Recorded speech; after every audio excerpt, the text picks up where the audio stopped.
دوستو یہ کہانی ہے صبر، استقامت اور سچ پر قائم رہنے کی۔ دوستو اسے بار بار کہا گیا کہ جھک جاؤ، معافی مانگ لو اور اپنی زندگی آسان بنا لو۔ امام حسین رضی اللہ تعالی عنہ نے اپنا سر کٹا دینا قبول کیا لیکن حق سے پیچھے نہیں۔ جیسے کربلا کے شہیدوں نے حق کے لیے اپنی جانیں نثار کی، ویسے ہی عمران خان اپنی آزادی اور سچ کی جنگ لڑ رہا ہے۔ حضرت امام حسین رضی اللہ تعالی عنہ کے خون سے اسلام کو نئی زندگی قید ہونا اصل میں اس کی کمزوری نہیں بلکہ ظلم کا سب سے بڑا اختتام ہے۔ دوستو عمران خان نے بار بار کہا میں ظلم کے آگے جھکنے سے بہتر سمجھتا ہوں کہ اپنی جان دے دوں۔ جب پاکستان کی گلیوں میں دوبارہ انصاف، حق اور آزادی کا پرچم لہرائے گا، صبح ضرور ہوگی اور وہ صبح عمران خان اور پاکستان دونوں کی جیت کی صبح ہوگی۔ تو آج میں آپ سے ایک ایسے موضوع پر بات کرنا چاہتا ہوں جو صرف سیاست تک محدود نہیں بلکہ ہماری روحانی اور تاریخی یادوں سے بھی جڑا ہوا ہے۔ دوستو یہ کہانی ہے صبر، استقامت اور سچ پر قائم رہنے کی۔ یہ کہانی ہے عمران خان جو قریباً 2 سال سے قید و بند کی زندگی گزار رہا ہے۔ دوستو اسے بار بار کہا گیا کہ جھک جاؤ، معافی مانگ لو اور اپنی زندگی آسان بنا لو، مگر عمران خان نے ہمیشہ یہی جواب دیا جو تاریخ کے سب سے عظیم لیڈر حضرت امام حسین رضی اللہ تعالی عنہ نے یزید کے سامنے دیا تھا، نہیں، حق پر سمجھوتا ممکن نہیں۔ ہم تو کھڑے ہیں، میں تو آپ کو یہ واضح کر دوں کہ میں جب تک زندہ ہوں میں نے تو اسے قبول نہیں کرنا کبھی، اس ظلم کو، نہ اس غلامی کو۔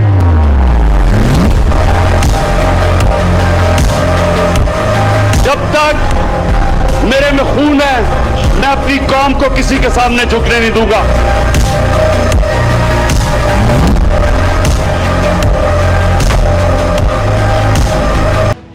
امام حسین رضی اللہ تعالی عنہ کربلا کے میدان میں بھی یہی پیغام دیا گیا تھا کہ تم صرف ایک جملہ کہو، یزید کو اپنا حکمران مان لو اور تمہاری جان بخش دی جائے گی، مگر امام حسین رضی اللہ تعالی عنہ نے اپنا سر کٹا دینا قبول کیا لیکن حق سے پیچھے نہیں۔ دوستو وہی جذبہ، وہی استقامت آج ہم اپنے سامنے عمران خان میں دیکھتے ہیں۔ دوستو عمران خان سے بار بار بولا گیا جھکو، تعاون کرو، معافی مانگو، لیکن اس کا جواب ہمیشہ ایک ہی تھا، میں مر جاؤں گا لیکن ظلم اور غلامی کا نظام کبھی قبول نہیں کروں گا۔ آپ نے ہندوستان کو بھی یہ خط لکھا تھا کہ ہم کوئی غلام ہیں کہ جو آپ کہیں گے ہم کر لیں، جب تک میرے میں خون ہے میں اپنی قوم کو کسی کے سامنے جھکنے نہیں دوں گا۔ یہ الفاظ صرف سیاست کی باتوں کا حصہ نہیں، یہ ایک وعدہ ہے، ایک مثال ہے۔ جیسے کربلا کے شہیدوں نے حق کے لیے اپنی جانیں نثار کی، ویسے ہی عمران خان اپنی آزادی اور سچ کی جنگ لڑ رہا ہے۔ دوستو کربلا کا واقعہ ہمیں یہ سکھاتا ہے کہ حق کی راہ مشکل ہے مگر آخرت اور دنیا دونوں میں کامیابی اسی راہ میں۔ حضرت امام حسین رضی اللہ تعالی عنہ کے خون سے اسلام کو نئی زندگی ملی۔ آج اگر عمران خان قید میں ہے تو یہ اس کی شکست نہیں بلکہ اس کی استقامت کا ثبوت ہے۔ اس کا قید ہونا اصل میں اس کی کمزوری نہیں بلکہ ظلم کا سب سے بڑا اختتام ہے۔ ظلم جب اپنی انتہا کو پہنچتا ہے تو اس کی صبح ضرور ہوتی ہے اور وہ صبح جلد پاکستان کی سرزمین پر چمکنے والی ہے۔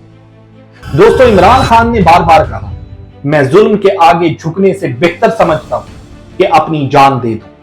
یہ لفظ ہمیں یاد دلاتے ہیں امام حسین رضی اللہ تعالی عنہ کے اس جملے کی جو انہوں نے یزید کے سامنے کہا تھا، ذلت کا دامن کبھی نہیں تھاما جاتا۔